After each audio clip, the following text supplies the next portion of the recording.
Bueno, vamos a empezar el programa de hoy. Sabéis que estamos en el mes de los difuntos y es verdad que muchas veces nos preguntamos del porqué de la muerte, pero hoy quiero que nos preguntemos del porqué de la vida. Porque la vida, si todavía estás ahí, es porque Dios no ha pensado que ha llegado tu momento. Muchos ya ha llegado su momento y están con el Señor, pero tú y yo todavía aquí estamos a tiempo. Así que es importante que hoy nos preguntemos, ¿para qué vivo? ¿Qué quiero hacer con mi vida? La vida es una sola, por tanto, hay que emplearla bien. Así que vamos, acompañadme, que nos vamos directamente a la iglesia para ver un tramo del Evangelio. ¡Vamos! Lectura del Santo Evangelio según San Marcos, capítulo 12, del versículo 38 al 44. En aquel tiempo, Jesús, instruyendo al gentío, les decía: «Cuidado con los escribas. Les encanta pasearse con amplio ropaje y que les hagan reverencia en las plazas. Buscan los asientos de honor en las sinagogas y los primeros puestos en los banquetes, y devoran los bienes de las viudas y aparentan hacer largas oraciones. Esos recibirán una condenación más rigurosa». Estando Jesús sentado enfrente del tesoro del templo, observaba a la gente que iba echando dinero. Muchos ricos echaban mucho. Se acercó una viuda pobre y echó 2 monedillas, es decir, un cuadrante. Llamando a sus discípulos les dijo: «En verdad os digo que esta viuda pobre ha echado en el arca de las ofrendas más que nadie, porque los demás han echado de lo que les sobra, pero esta, que pasa necesidad, ha echado todo lo que tenía para vivir». Palabra del Señor. En este día que estamos planteando la pregunta fundamental, ¿para qué vivimos o cómo queremos vivir? Pues mirad, el Evangelio nos pone 2 extremos totalmente distintos. Uno nos habla de los fariseos y en la segunda parte nos habla de la viuda. Podemos pensar que los fariseos se extinguieron o que ya no existen fariseos, pero en el siglo XXI hay mucho fariseísmo. Y no me refiero únicamente a que hay gente muy hipócrita, que seguro que te la clava por la espalda, que te dice lo que quieres escuchar. Yo quiero que el Evangelio nos lo apliquemos a nosotros. No podemos hacer como los ventiladores que echan el aire siempre para afuera y pensamos que los fariseos son los demás. Yo quiero que seamos honestos y que quizá nos demos cuenta que esos fariseos somos nosotros. Vivimos en un mundo que muchas veces, para estar en él, hay que ser fariseo. Un fariseo aparenta lo que realmente no es. Los fariseos tenían buena intención. En el mundo judío, cumplir la ley era el fundamento de hacer la voluntad de Dios. Y para ello, dividían la ley en un montón de leyes y se fundamentaban en ese cumplimiento. Digamos que los fariseos tenían buena intención. El problema es cuando no lo cumplo, pero quiero aparentar que lo cumplo. Mirad, el mundo de hoy está muy pegado de la apariencia. Y es verdad que nuestra primera impresión de las personas es muchas veces equivocada, pero es la apariencia que ellos dan. Cómo se visten, cómo se peinan, si es más guapo, menos guapo, el culto a la imagen, el culto al cuerpo, la belleza, la eterna juventud. Vivimos de la imagen. Por eso, Jesús, cuando habla de los fariseos, también a nosotros se nos puede aplicar esto. Es importante que tomemos cuenta que muchas veces nuestras redes sociales aumentan eso mucho más. ¿Por qué todo el que se compra un cochazo, un deportivo? Miremos nuestros famosos, ¿no? Nuestros deportistas. Se compran un coche, se hacen una foto y quieren que todo el mundo lo vea. ¿Tengo yo necesidad de saber cuál es tu último coche? ¿Por qué necesitas que cuando tú pones una foto en tus redes sociales yo diga que me gusta? ¿No te gusta a ti? ¿No es eso suficiente? No pensemos que los fariseos se extinguieron. Seguimos existiendo muchos fariseos. Muchos que vivimos de la imagen, de la apariencia, de que nos vean. Y de hecho, todas las cosas que hacemos son formas de que nos vean. Cómo nos vestimos, cómo hablamos, queremos que nos vean porque necesitamos ser amados. Pero también es verdad que podemos ser fariseos, también los católicos. Muchas veces no sé si rezo porque necesito rezar o necesito que me vean rezando. No sé si escucho a los demás o quiero que me vean escuchando. También esta palabra es para nosotros. El Señor nos da un toque de atención. Podemos ser los nuevos fariseos, aquellos que vamos a misa, que decimos que creemos en todo, pero que luego en nuestros hechos escandalizan a los demás. y le cerramos la puerta a todos aquellos que quieren entrar en el reino de Dios. Pero mirad, el Evangelio también no solamente denuncia, sino que también nos exhorta. Nos habla de una viuda que ha dado todo lo que tiene para vivir. Si nos vemos o nos fijamos en el Evangelio, Cristo habla mucho de esta generosidad. Dios viene a hablar de la necesidad que tenemos de entregarlo todo. Y es que hay una cosa, cuando regateamos con Dios y doy de lo que me sobra, no dejo espacio para la actuación de Dios.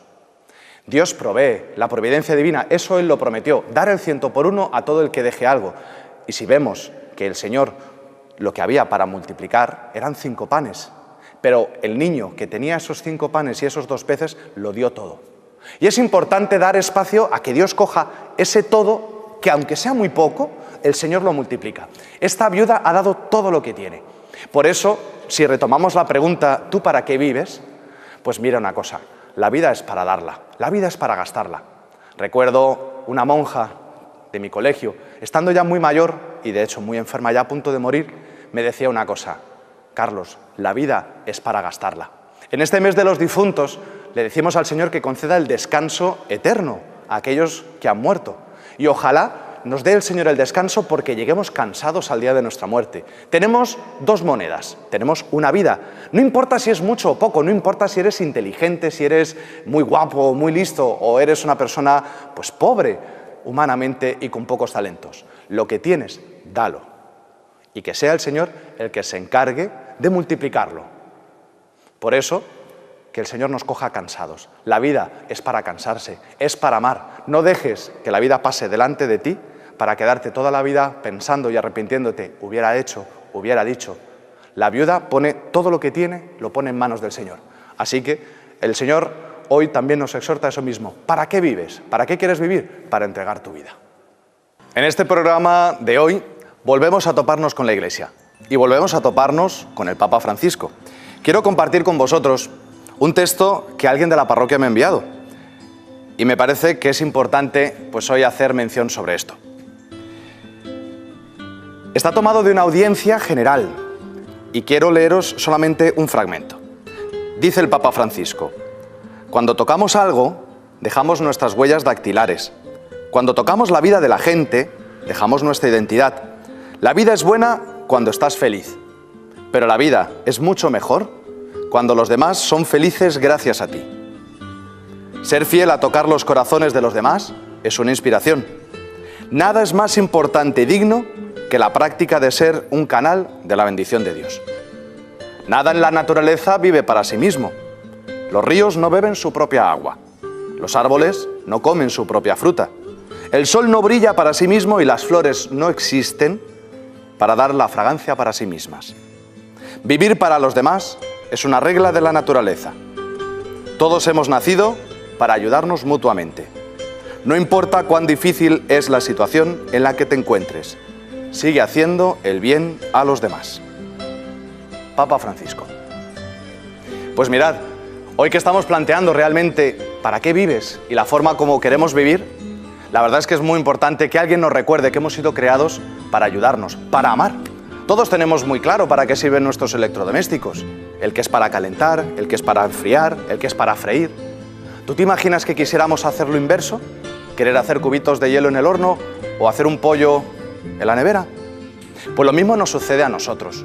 Pocas veces somos conscientes de que hemos sido creados para amar. Solo cuando haces algo por alguien, experimentas dentro de ti una sensación, te sientes bien. Y es que estás haciendo aquello para lo que has sido creado. Y es que es la ley natural. Muchas veces en los conceptos morales se nos olvida que Dios nos ha dejado en la naturaleza lo que tenemos que hacer. La misma naturaleza nos habla de que es donación. Los ríos dan su agua para otros, las flores, el sol, etc. Y en esta ley natural es en la que Dios también ha puesto en nuestros corazones este deseo de hacer el bien. La viuda del Evangelio que acabamos de escuchar, ella da lo que tiene precisamente pensando en otros. Dice que lo dejó, las 2 monedas que tenía, en el canasto de las ofrendas. No nos dice el Evangelio si esas ofrendas serían para los pobres. Si así fuera, lo hizo pensando en alguien. O quizá esas ofrendas eran para el sostenimiento del culto del templo. Pero aún así, el templo es el corazón de la fe del pueblo de Israel. Ha dado todo lo que tiene pensando en alguien. Yo te invitaría, haz el ejercicio, haz una lista. ¿A cuántas personas haces tú feliz? Porque si buscas tu felicidad, serás el único que luche por ella. Pero si 3 personas, cada uno lucha por la felicidad de las otras 2, tendrás 2 preocupados por tu felicidad. ¿Qué es lo que sucede? Que esto no se ve. Y muchas veces se nos olvida lo que decía San Pablo, que el pecado es lo que nos encierra cada uno en nuestra vida. Nos metemos en nuestro mundo y estamos como condenados a vivir para nosotros mismos. Seguro que muchos de vosotros estáis escuchando estas palabras y dices, hombre, qué bonito, qué iluso, pero qué poco real. ¿Cuántas veces he intentado hacerlo y me he dado cuenta que no? Y para no volver a experimentar la frustración simplemente dejo de intentarlo. Pues mira, la buena noticia es que Cristo ha vencido el pecado y que no necesitamos seguir viviendo para nosotros mismos. Mis hijos no tienen que ser lo que yo quiero, mi mujer, mi marido, todas las personas que me rodean no tienen que seguir llenando mi propio vacío. Mirad, se puede dar la vida cuando se tiene. Y cuando tienes la vida eterna, puedes dar esta vida. ¿Os acordáis cuando alguien te pedía un mordisco del bocadillo en el recreo? Tú cogías el bocadillo, ponías el dedo y le decías, muerde pero hasta aquí. Nadie da el bocadillo entero si no tiene más. Por tanto, si Cristo nos ama y nos ha dado la vida eterna, esta vida podemos gastarla porque tenemos más.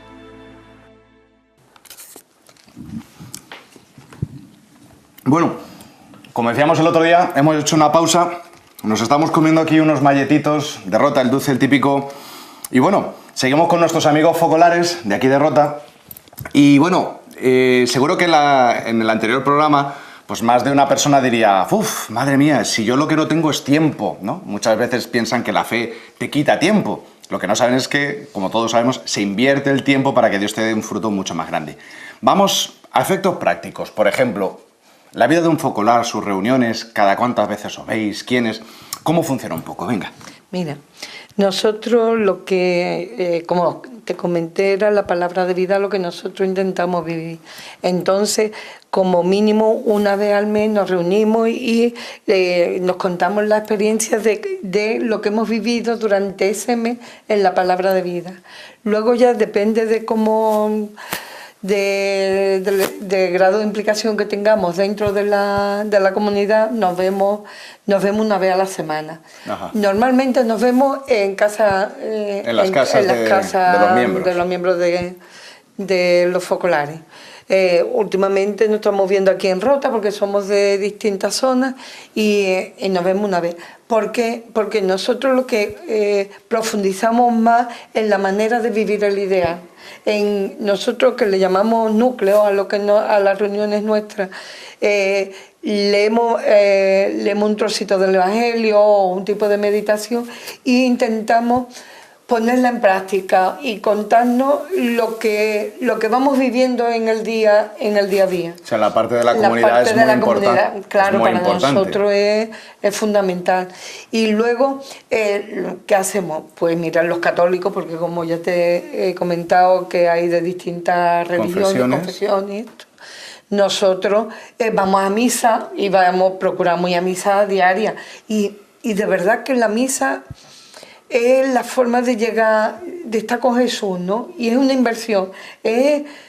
Tú vas a misa y es el momento del día que tú tienes para ponerte en contacto con Jesús, ofrecer todo aquello que lleva, tanto lo positivo como lo negativo, dejarlo a un lado. Ponerlo en el altar y que el Señor lo convierta en lo que Él quiera. Lo que Él quiera, ¿no? Muchas veces. Claro. Y no sé, luego también tenemos reuniones trimestrales, si vienen algunos focolarinos, ya tenemos, en el verano normalmente tenemos una Mariápolis, que allí nos reunimos de todas las personas, intentamos vivir cómo se tiene que vivir el Evangelio, lo que cada vez que nos reunimos. Exacto. Es cómo se vive el Evangelio, ¿no? Exacto, sí, como decíamos, los carismas llevan a esto, ¿no? A encarnar el Evangelio de Cristo en la vida de la Iglesia. Pero yo le quisiera preguntar también a Antonio y a Manolo, que mucha gente, lo mismo que el desafío de San Pablo, fue predicar el Evangelio en un mundo como Roma, como Corinto, que no era un mundo fácil. Es verdad que hoy por hoy no es fácil, pero es que hace 2000 años tampoco lo era. ¿Qué perspectivas? ¿A qué misión? No sé, tú piensas, el Señor nos está llamando a los focolares hoy de cara al futuro, ¿no? Hemos contado un poquito la historia, hemos hablado del presente, y de cara al futuro, ¿cuál pensáis que es la misión que el Espíritu Santo os encomienda a vosotros en la Iglesia, desde la evangelización de jóvenes, la música, la economía, el trabajo, la Iglesia, no sé? Para mirar hacia adelante, siempre hacia atrás. Ajá. Esto quiere decir mucho. Para nosotros, ser fieles al ideal de Chiara, que no es otro que Jesús, es hacer la experiencia que ella hizo al principio de todos los principios, que es la que hemos contado. Porque a veces queremos inventarnos cosas para ir adelante. Como si tuviéramos que... Es que la iglesia es muy antigua. Volver siempre al origen. ¿Y el origen cuál es? El origen es que hay 3 presencias de Jesús. Para los católicos, porque hay hermanos nuestros que son de todas las denominaciones cristianas, después hay hermanos musulmanes, hermanos judíos, hermanos budistas, hay de todo en la casa del Señor, ¿no? Pero para nosotros, esta experiencia, ¿cómo nace? ¿Cómo surge esta cosa, no? Yo diría, ser auténticos cristianos no es hablar, no es hacer muchas actividades, no es nada de esto. Si nosotros en nuestra vida cotidiana, diaria, normal, en la vida de la familia, en la vida del matrimonio, nosotros tenemos 5 nietos, ellos tienen también nietos, es decir, si nosotros sencillamente intentamos de serle fiel, ¿en qué? En la palabra, ¿no? Jesús está presente para un católico de 3 maneras, nos explicaba Chiara, ¿no? Jesús está en la Eucaristía, físicamente. Después nos lo encontramos en su palabra, tan fuerte como la Eucaristía. Y después está en el hermano, en el que tienes más inmediatamente a tu lado. ¿Qué perspectiva tenemos hacia el futuro? Ser fiel a esto. Exacto. Porque si no somos fieles a esto, pues no sé, podremos construir una catedral. Y podremos hacer, dentro de la obra de María, que es también como se denomina oficialmente al movimiento de los focolares, ahí estamos en 164 países, extendidos por todo el mundo. Es la Iglesia. Claro. Entonces, podemos hacer miles de actividades. Hay congresos de todas clases, ¿eh? De educación, de economía, de política, de salud. Vale. Nada de eso vale para nada. No tiene sentido. Es que además es hasta aburrido. Claro, porque eso lo puede hacer una empresa. Totalmente. Ahora, cuando Jesús está... Claro. Ya se transformó todo. Entonces, ¿cuál es nuestra perspectiva hacia adelante? Ser auténticos, que no es nada fácil. Porque te pegas un resbalón permanentemente, cada 30 segundos, ras. Es decir, el que nos esté viendo en estos momentos diga, mira, esta gente es que son perfectos. O como el que dice, es que usted va a misa todos los días. Claro, porque es que soy un inútil. Claro. Soy una persona que lo que reconozco es que, mire usted, es que le meto la pata de tal volumen y de tal manera que es que yo no me sostengo por mí mismo. Entonces, esta es un poco la experiencia. Yo creo que esto es un poco hacia dónde va. ¿Hacia dónde va? Y mira, vamos a volver para detrás. Y volver para detrás es la fe que todos tenemos. Imaginémonos físicamente Jesús en la tierra. Ajá. Pues no sé, aquellos que tuvieron la fortuna de ir al Sermón de la Montaña, ¿no? De estar a su lado, de que Él te mirara. Y tú dices, que me ha mirado, solo me ha mirado. Y me ha cambiado la vida. Totalmente. Pero claro, esto es una persona que dice, mira, vaya rollo, esto como lo aplico yo en el mundo del trabajo, esto como lo aplico yo en el mundo de la educación, como lo aplico yo en el mundo de la ciencia, como lo aplico yo en el mundo de la familia. Como bien decía Manolo, arriba y abajo, porque Dios está en todas partes, pero Dios es amor, no es otra cosa, ¿no? Bueno, Manolo, ya para ir redondeando, es verdad que me imagino que vosotros podréis estar hablando del movimiento focolar, pues tantísimas cosas, ¿no? Simplemente un último punto, no podemos dejar fuera a la Virgen María, no la podemos dejar fuera. Como bien decía Antonio, el movimiento focolar también se llama la obra de María. Resúmenos, nada, 20 segundos, 30 segundos. La Virgen en la vida de fe, en la vida de un focolar. Esta frase que dije yo en el otro programa, de dichoso el que escucha la palabra y la pone por obra, viene referida que antes le habían dicho, dichoso el vientre que te llevó y los pechos que te amamantaron. Y él Y Jesús parece que desprecia a la Virgen cuando le dice, no, el verdaderamente dichoso es el que cumple la voluntad de Dios. Claro.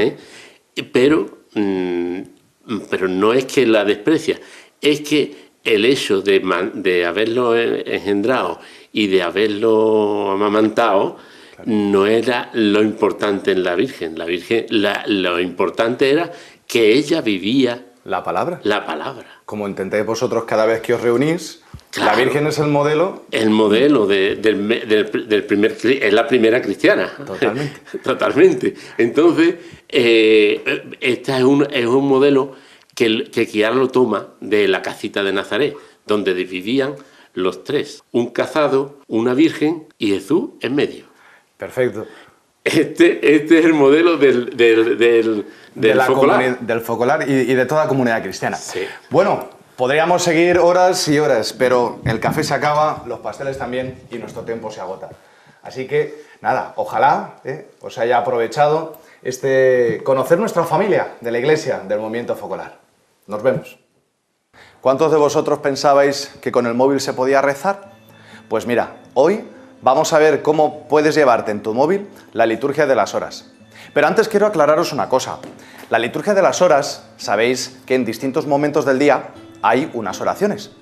Y es la oración de la Iglesia. A lo largo del mundo se rezan laudes, tercia, sexta, nona, vísperas completas, el oficio. La Iglesia nunca deja de rezar. Y en el momento en que tú dices, Dios mío, ven en mi auxilio, y empiezas una de las horas canónicas, en ese momento toda la Iglesia universal reza contigo. Y no rezas solamente por ti, porque vas a encontrar salmos de alegría, de alabanza, de súplica, de angustia. Y es verdad que cuando tú estás contento, un salmo de alabanza, pues expresa del corazón lo que tú estás sintiendo. Pero el día que no estás contento y hay un salmo de alabanza, tú entonas la alabanza en nombre de la Iglesia, en nombre de mucha gente que está contenta ese día. Y lo mismo al revés, el día que estás contento y te encuentras un salmo de súplica, rézalo también. Porque seguro, y sobre todo, hay mucha gente que está pasando momentos así y no sabe que puede rezar, que tiene un Dios que le escucha. Reza tú por ellos. Por eso es importante que cada uno nos vamos tomando este relevo. A lo largo de la Iglesia, en algunos sitios ya lo han rezado, en otros sitios todavía no, pero en el momento en que tú empiezas a rezar, es el momento en que la Iglesia reza contigo. Pues vamos a ver que hay una aplicación en la que tú te puedes descargar la liturgia de las horas y se va actualizando cada día. Y lo mejor de todo, no necesitas estar conectado a Internet. Lo primero que hay que hacer es abrir nuestro administrador de aplicaciones y poner a buscar EPREX. EPREX, liturgia de las horas en español. La encontramos y os debe aparecer este logotipo. Es verdad que está en varios idiomas, fijaros bien que sea en español. Le das a instalar, en mi caso ya la tengo instalada, vamos a darle a abrir. No ocupa mucho espacio. Para este momento de la descarga sí necesitas estar conectado a Internet, pero ya una vez lo tengas puedes ir moviendo el día de la semana, incluso el mes, incluso el año. Vais a encontrar cosas tan interesantes que, además del oficio, laudes, tercia, sexta, nona, vísperas y completas, tenéis las lecturas del día. Yo quiero saber qué lecturas voy a tener, por ejemplo, el 4 de diciembre del 2019, pincho en lecturas y me lo puedo encontrar que tengo la primera lectura, tengo el Salmo y también el Evangelio de cada día. Podéis utilizarlo tanto para rezar como para leer o repasar o hacer vuestra oración con las lecturas del día. Simplemente una última anotación. Como veis, hay muchas horas. ¿En qué momento se reza cada hora? Los laudes al inicio de la mañana, la tercia alrededor de las 10, la sexta alrededor de las 12, la nona alrededor de las 3 de la tarde y las vísperas en el transcurso de la tarde. Y lo mejor es no irte a dormir sin rezarlas completas. Así que cualquier momento es bueno para rezar, así que lo siento, ya no tienes excusa. Bueno, esto ha sido todo por hoy. Espero que os haya gustado y que hayáis disfrutado.